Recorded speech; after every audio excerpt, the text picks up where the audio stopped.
Phoenix multispeciality hospital and critical care centre, Shivajinagar, Nanded. जय भीम.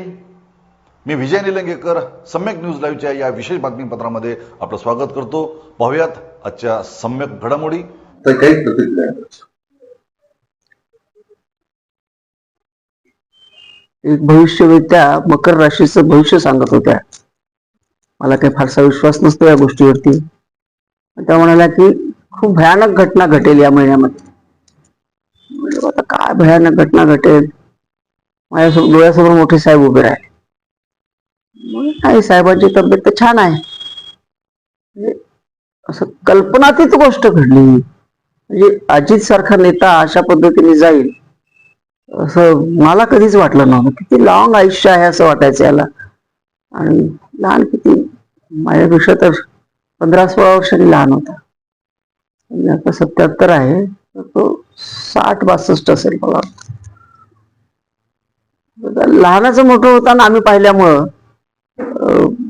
माझ्या फार अपेक्षा होत्या त्यांच्याकडून. कारण ते काय करू शकतात हे मी फार जवळून पाहिले नव्हते.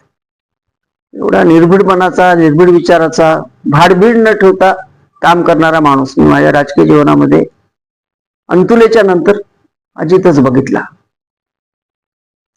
दुर्दैवाने आपल्यातून गेलेला आहे म्हणायला सुद्धा भीती वाटायला लागली. म्हणजे वास्तव आहे ते वास्तव आहे. मी वास्तवात जगणारी बाई आहे. फार मोठं राजकीय संकट आहे असं मला वाटतं. तर मी कायम म्हणत असते, राजकारणात माणसं उगीच मोठी होत नाहीत.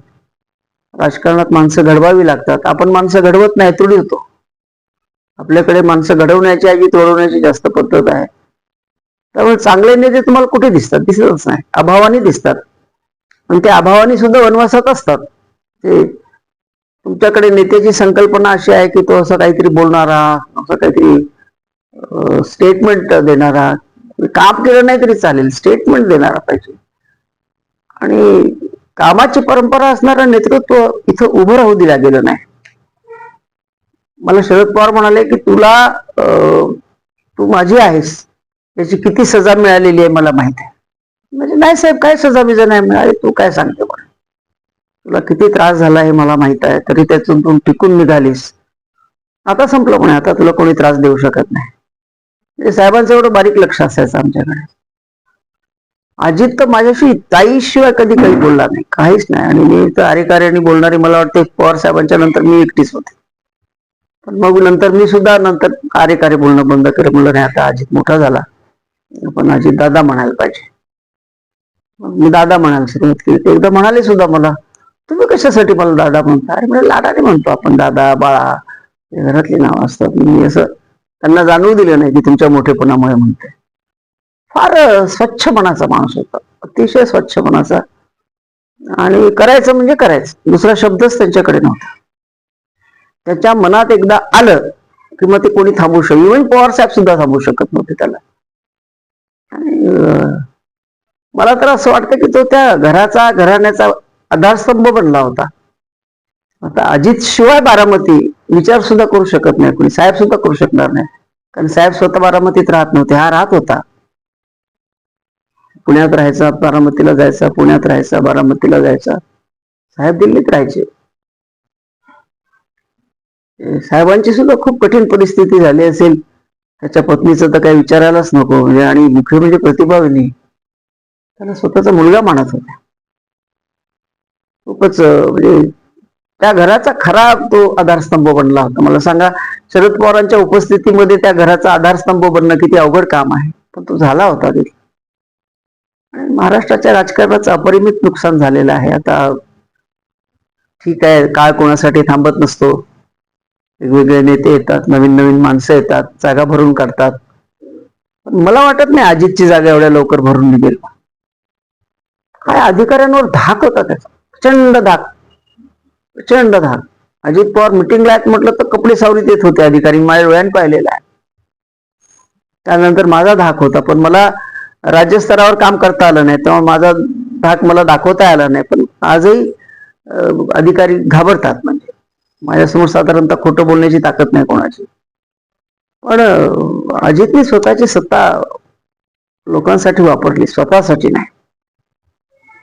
काय आता बोलण्यासारखं खरं तर काहीच राहिलेलं नाही. एवढ्या तरुण वयामध्ये असा मृत्यू येणं आणि मरायला पण त्यांना आपलंच एअरपोर्ट निवडलं, तिथेच पडलं विमान. एक बाई सांगत होती, म्हणे मी पळत पळत गेले तर म्हणे पोलीसवाले जाऊ देणं गेले मला. म्हणे मला दादाचे पाय तरी पाहू द्या. तर म्हणे खाली चादर लपेटलेली होती, वर काहीच नव्हतं काही. म्हणे काहीच बघू नका, काही तुम्हाला बघता नाही येणार. मग तिचं चादरीला हात लावून आले म्हणे. रडत रडत सांगत होती ती बाई. खरं तर तिला अजित पवार काय आणि शरद पवार काय तिचा काही संबंध नाही. नॉर्मल बाई, एकदम साधी बाई. किती प्रेम, किती प्रेम. हे थोडा राजकारणातला हा जो सध्या संकट काळ दिसतो मला तरी. मला माहिती नाही याच्यातून पुढे काय निघेल, पण आता महाराष्ट्राच्या मंत्रिमंडळाची सगळी रया गेली असं म्हणायला काही हरकत नाही. कारण अजित पवार नावाचा धाक जो आहे तो नष्ट झालेला आहे. बाकी काय माझी काही एकनाथरावांची काही जास्त परिचय नाही, पण तो त्या मानाने फार मवाळ वाटतात मला ते. अजित पवार म्हणजे अधिकाऱ्यांवरती धाक, भीती आणि दिलेला शब्द अधिकारी पाळायचे अजितला.